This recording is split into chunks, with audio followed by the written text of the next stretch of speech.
दोस्तों आज की शादियों को देख के लगता है कि शादी मतलब डीजे लाइट, लाखों का खर्च, होटल, कैमरे और सोशल मीडिया। लेकिन क्या आपने कभी सोचा है 200 साल पहले हमारे दादा परदादा कैसे शादी करते थे? ना होटल थे, ना डीजे, ना महंगे कपड़े, फिर भी उनकी शादी यादगार होती थी। आज हम आपको लेके चलेंगे 200 साल पीछे, उस भारत में जहाँ शादी सिर्फ एक रस्म नहीं थी बल्कि जीवन का सबसे पवित्र संस्कार हुआ करता था। 200 साल पहले शादी को 7 जन्मों का बंधन माना जाता था। शादी सिर्फ लड़का लड़की का नहीं होती थी बल्कि 2 परिवारों, 2 पीढ़ियों और 2 संस्कृतियों का मेल होती थी। उस समय लोग कहते थे शादी ऐसे करो कि जीवन भर निभाया जाए, तलाक का नाम तक नहीं लोग जानते थे। आज की तरह मोबाइल, फोटो और वीडियो कॉल नहीं थे। रिश्ते तय होते थे रिश्तों के जरिए। गांव में बुजुर्गों की सलाह से, परिवार की इज्जत और संस्कार देखकर सबसे जरूरी चीज होती थी लड़के और लड़की का चरित्र।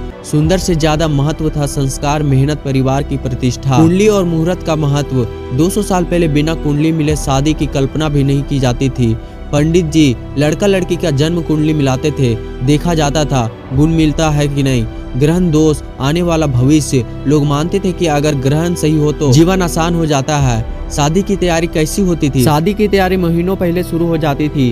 पूरा गांव इसमें शामिल होता था। घर की सफाई, दीवारों पर गोबर से लिपाई, आंगन में रंगोली, तुलसी चौरा सजाया जाता था। अनाज और सम्मान, गेहूं, चावल, दाल पहले से जमा, घी घर पर निकाले जाते थे। शादी के कपड़े कैसे होते थे? उस जमाने में रेडीमेड कपड़े नहीं थे। दूल्हा धोती कुर्ता, सफाया या पगड़ी, दुल्हन सादी सूती या रेशमी साड़ी, हाथ से कढ़ाई, भारी मेकअप नहीं। लेकिन दुल्हन की सादगी आज की दुल्हनों से कहीं ज्यादा खूबसूरत लगती थी। बारात कैसी होती थी? आज की तरह कार, बस और डीजे नहीं थे। बारात जाती थी बैलगाड़ी, घोड़े, पैदल। बारात में ढोल, नगाड़े, सहनाई, लोग नाचते गाते गांव गांव से गुजरते थे। पूरा रास्ता शुभ गीतों से गूंजता था। शादी का मंडप। शादी होती थी घर के आंगन या खेत में। मंडप बनाया जाता था बांस, आम के पत्ते, फूल, कपड़े से। कोई दिखावा नहीं, बस पवित्र और श्रद्धा। विवाह की रस्म। कन्यादान। माता पिता रोते हुए बेटी का हाथ दूल्हे को सौंपते थे।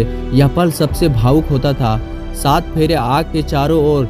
7 वचन लिए जाते थे। साथ निभाने का, सुख दुख में साथ रहने का।